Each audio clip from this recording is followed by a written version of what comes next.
Друзья, Краснодарский край. У нас на попечении более 50 хвостиков. Коты, кошки, собаки, плюс 12 собак заброшенного предприятия.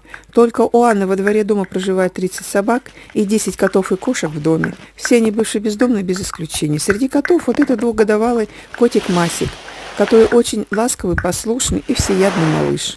Пожалуйста, присмотритесь к нему. Может быть, кто-то захочет из вас взять ребенка к себе в дом. Друзья, очень тяжело прокормить всю эту компанию. Пожалуйста, помогите.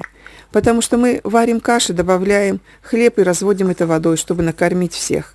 Пожалуйста, у кого какая возможность, любая ваша посильная помощь для хвостиков просто бесценна.